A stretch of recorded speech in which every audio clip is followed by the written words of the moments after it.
नमस्कार, हमारी खास पेशकश में आपका स्वागत है। आपके साथ मैं हूं जीनत सिद्दीकी। यूपी के पंचायत चुनाव में इस बार तरह तरह के रंग देखने को मिले। कहीं प्रत्याशियों ने कमाल दिखाया तो कहीं जनता ने सबक सिखा दिया। कहीं miss India runner up panchayat चुनाव हार जाती हैं तो कहीं 21 साल की लड़की सबसे युवा पंचायत सदस्य बन जाती है। चुनाव में जीत की खुमारी ऐसी है कि वरमाला छोड़कर दुल्हन पहले अपनी जीत का सर्टिफिकेट लेने पहुंच जाती है। देखिए रिपोर्ट।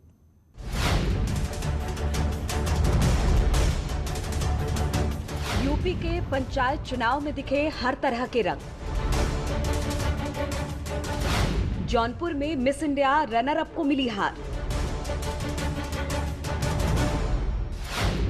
रामपुर में दुल्हन ने पहले लिया जीत का सर्टिफिकेट, बाद में पहनी वरमाला।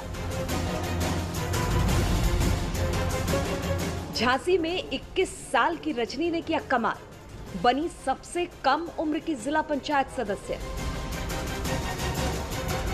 कानपुर के बिकरू गांव में 25 साल बाद हुआ निष्पक्ष मतदान।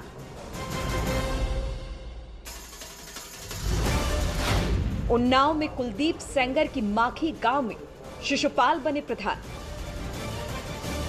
पीलीभीत में जीत के बाद सर्टिफिकेट के लिए धरने पर बैठे आम आदमी पार्टी के उम्मीदवार। प्रमाण पत्र जारी करो।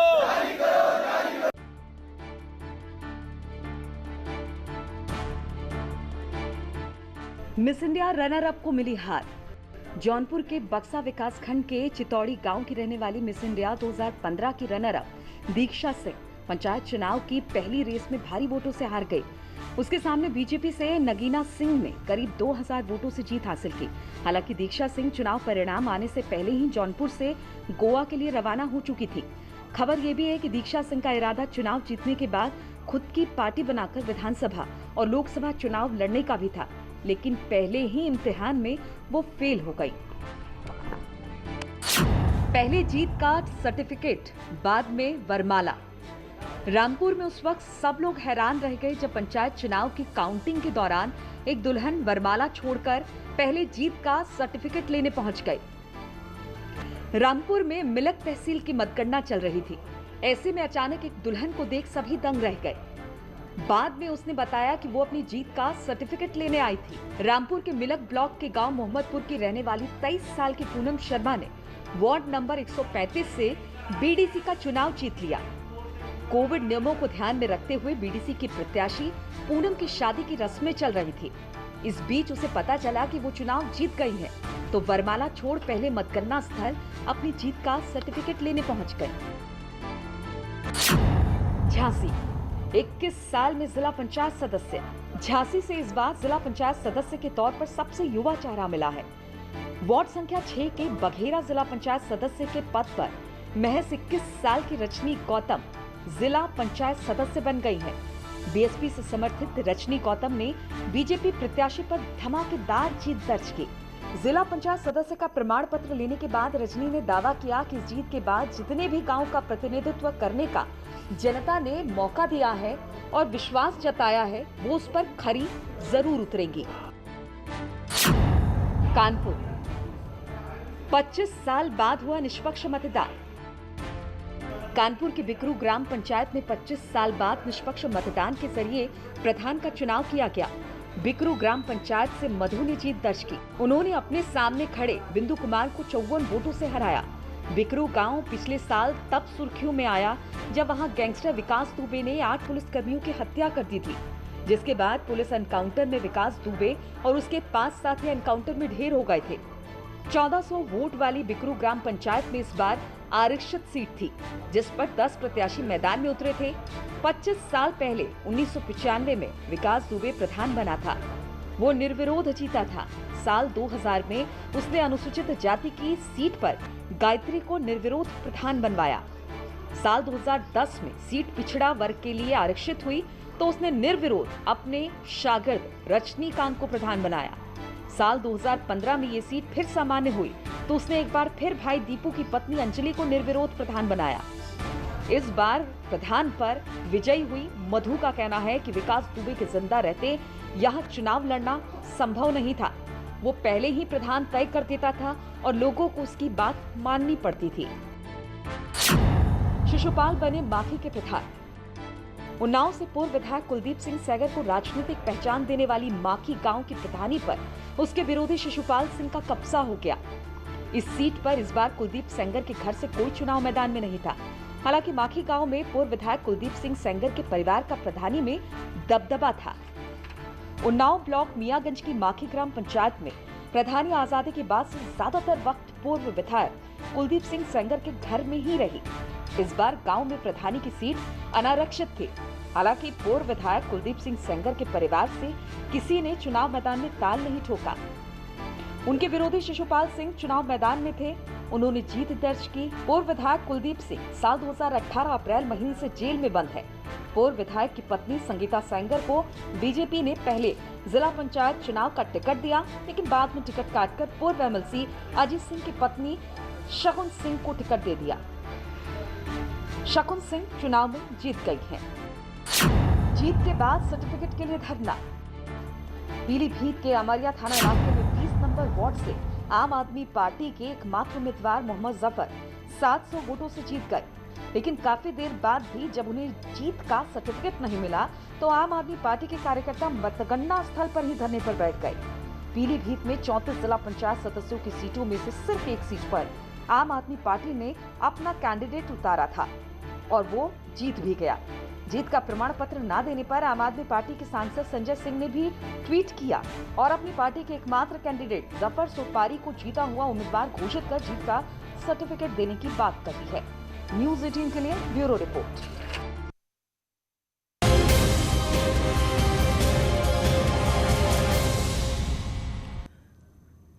कोरोना के बढ़ते मामलों के बावजूद लोग कोविड प्रोटोकॉल की जमकर धज्जियां उड़ा रहे हैं। लॉकडाउन के बावजूद बेवजह बाहर निकल रहे हैं।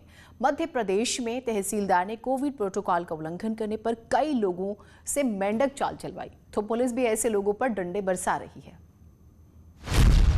सड़क पर मेंढक बनाने वाली सजा।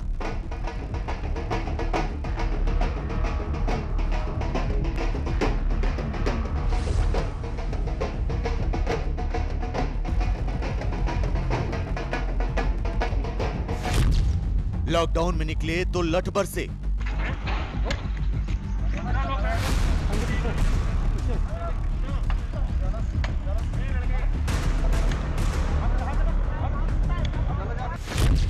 नगर परिषद अधिकारी की पिटाई।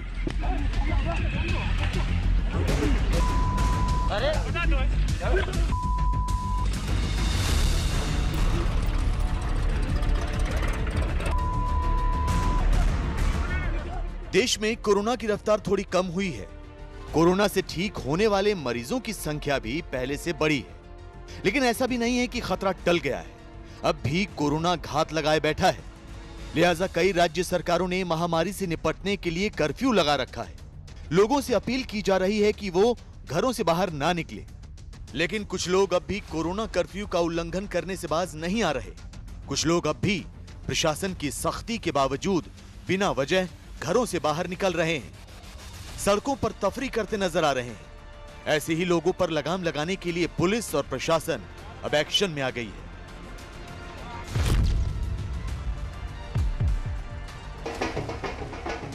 मध्य प्रदेश के इंदौर का ये वीडियो खूब वायरल हो रहा है। इस वीडियो में 18 लोगों को सड़क पर मेंढक बनाकर चलवाया जा रहा है। खास बात यह कि 2 लोग ढोल बजा रहे हैं और अधिकारी हाथ में डंडा लिए इन्हें मेंढक की तरह चलवा रहे हैं।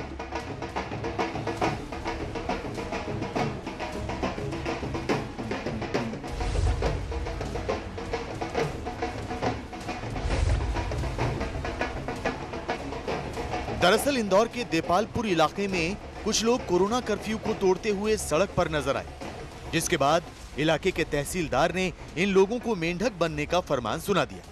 तहसीलदार इन लोगों को ऐसी सजा देकर आम लोगों में डर कायम करना चाहते थे, लेकिन मामले ने तब तूल पकड़ लिया जब तहसीलदार मेंढक बने एक शख्स को लात मारते नजर आए।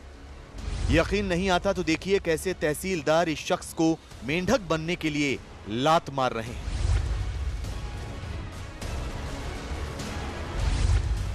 तहसीलदार बजरंग बहादुर ने जिस तरह इन लोगों को कोरोना कर्फ्यू तोड़ने की सजा दी, वो चर्चा में आ गया। वीडियो वायरल होने के बाद कांग्रेस विधायक विशाल पटेल ने तहसीलदार का मुंह काला करने की चेतावनी दी। यही नहीं, कुछ लोग इस बात पर भी सवाल खड़ा करते नजर आए कि तहसीलदार ने मेढक बनने की सजा तो दे दी, लेकिन इस सजा में सोशल डिस्टेंसिंग का कोई पालन क्यों नहीं हुआ? ने जो कार्रवाई किया है उसका उद्देश्य ये है कि दूसरे लोग जो देखें वो इससे प्रेरित हों और इसकी चर्चा हो, ताकि लॉकडाउन का उल्लंघन करने पर किस प्रकार से दंड मिलता है इसकी जानकारी लोगों को हो। और जो सोशल मीडिया के माध्यम से इस प्रकार की जो जानकारियां यदि प्रसार होता है तो उससे कहीं ना कहीं लॉकडाउन के उद्देश्यों को पूरा करने में हमें मदद मिलती है। ऐसे में सवाल ये कि तहसीलदार का लोगों को सजा के तौर पर मेंढक बनाना क्या वाजिब था? क्या तहसीलदार का लोगों को लात मारना वाजिब था? क्या कोरोना कर्फ्यू का उल्लंघन करने वालों को सख्ती के बिना समझाना नामुमकिन है?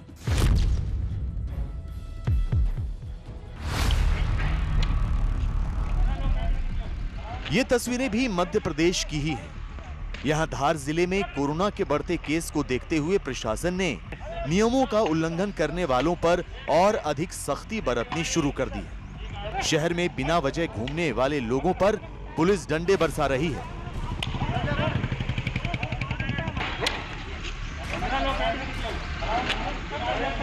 धार के त्रिमूर्ति चौराहे पर खुद एडिशनल एसपी तैनात दिखाई दिए। इन्होंने बिना वजह सड़कों पर घूम रहे लोगों पर जमकर डंडे बरसाए। पुलिस के मुताबिक ये लोग लगातार समझाने के बावजूद अपनी हरकतों से बाज नहीं आ रहे थे और सड़क पर घूम रहे थे। लिहाजा पुलिस को कोरोना नियमों का पालन करवाने के लिए इनकी पिटाई करनी पड़ी।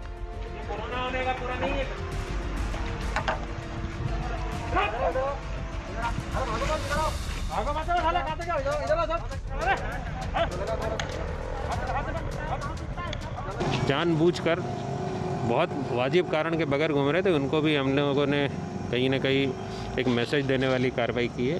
पुलिस चौराहों के ऊपर लॉकडाउन और कोरोना कर्फ्यू का बहुत ही सख्ती के साथ पालन करवा रहा है, तभी हम इस कोरोना संक्रमण की चेन को रोक पाएंगे। राजस्थान में सोमवार से 15 दिन तक रेड अलर्ट कर्फ्यू लागू किया गया है, लेकिन कुछ लोग अब भी बिना वजह घर से बाहर निकल रहे हैं। कर्फ्यू तोड़ने वाले कुछ लोग तो बिना मास्क के भी नजर आ रहे हैं। ऐसे ही लोगों को सबक सिखाने के लिए जोधपुर पुलिस ने सख्ती बरतनी शुरू कर दी है।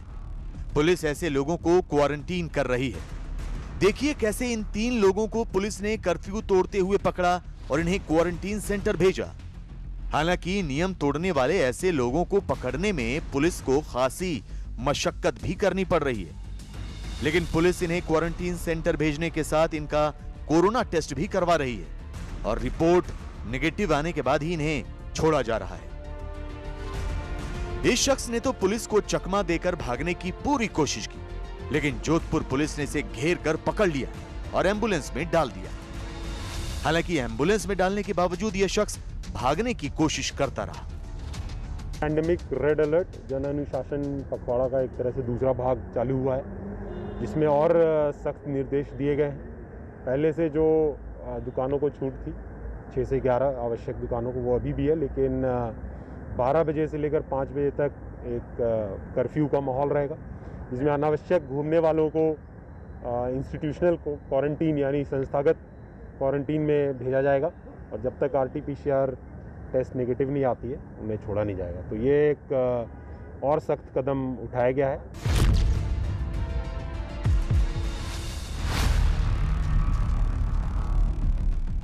आपके टीवी स्क्रीन पर पहाड़ पर भागते दिख रहे ये युवक ना तो चोर हैं और ना ही ये किसी फिल्म की शूटिंग हो रही है।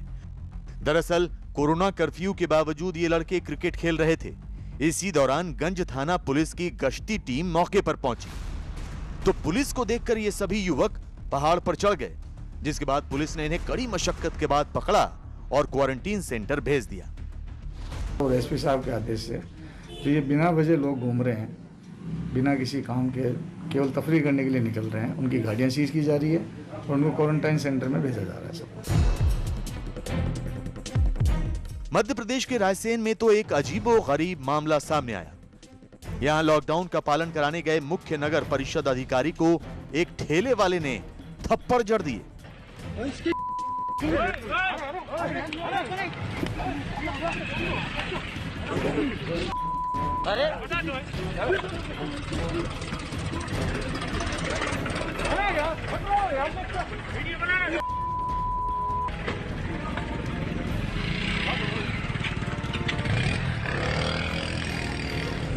रायसेन जिले के सिलवानी में लॉकडाउन का पालन कराने गए नगर परिषद के अधिकारियों पर एक ठेले वाले ने हमला बोल दिया। उसने अधिकारियों के साथ गाली गलौज और मारपीट की।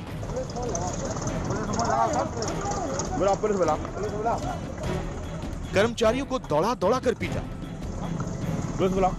दरअसल मास्क नहीं लगाने और सोशल डिस्टेंसिंग का पालन नहीं करने की शिकायत पर अधिकारी टीम के साथ समझाने के लिए वहां पहुंचे थे, लेकिन यहां तो मामला उल्टा पड़ गया। ठेले पर फल बेचने वाला सलीमुद्दीन भड़क उठा और अधिकारियों को दौड़ा दौड़ा कर पीटा। हालांकि पुलिस ने शिकायत मिलने पर सलीमुद्दीन के खिलाफ अलग अलग धाराओं में मामला दर्ज कर लिया है और आगे की कार्रवाई कर रही है।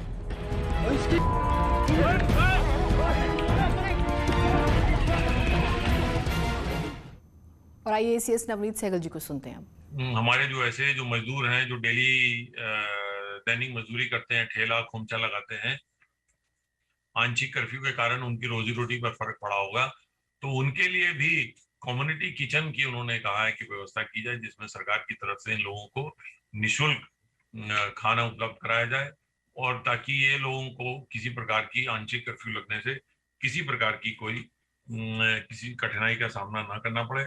इसके साथ साथ प्रदेश में सभी औद्योगिक गतिविधियां चल रही हैं, सभी उद्योग काम कर रहे हैं। कोरोना आंशिक कर्फ्यू के दौरान औद्योगिक गतिविधियों को नहीं रोका गया है। प्रदेश में सभी औद्योगिक गतिविधियां चलती रहें, इसके लिए जो भी श्रमिक वहां काम करते हैं, जो भी कर्मचारी वहां काम करते हैं, वो अपना परिचय पत्र दिखाकर आ जा सकते हैं। उनके लिए उनका परिचय पत्र ही पास होगा, उसमें उनको किसी प्रकार की कठिनाई नहीं आने दी जाएगी। इसके साथ साथ ये भी अवगत कराना है कि प्रदेश सरकार कोरोना कर्फ्यू और कोरोना का संक्रमण के बावजूद प्रदेश किसानों के साथ खड़ी है और गेहूं का जो क्रय का काम चल रहा है उसको और तेजी से बढ़ाया जा रहा है। 14,22,000 मीट्रिक टन 142 क्विंटल गेहूं अब तक खरीदा जा चुका है, जो कि पिछले साल इसी अवधि के दौरान खरीदे गए गेहूं से लगभग 2 गुना अधिक था। विशेषकर इस बार कृषि किसान उत्पादक संगठनों को भी इसमें शामिल किया गया है, उनके द्वारा भी क्रय केंद्र चलाए जा रहे हैं और ये पहला ऐसा मौका होगा कि किसानों द्वारा स्वयं किसानों से गेहूं खरीद के सरकार को उपलब्ध कराया जा रहा है और ये क्रय की प्रक्रिया जो है वो 15 जून तक संचालित रहेगी। यहाँ ये भी अवगत कराना है कि चीनी मिलों में भी उत्पादन चल रहा है और गन्ना किसानों का भुगतान वर्तमान जो पिछले वित्तीय वर्ष का था वो पूरा होने के पश्चात वर्तमान वित्तीय वर्ष में भी गेहूं उसका गन्ने का भुगतान 60% से अधिक उनके किसानों के खातों में कर दिया गया है। धन्यवाद। चलिए एक छोटा सा ब्रेक ले रहे हैं, कहीं मत जाइएगा।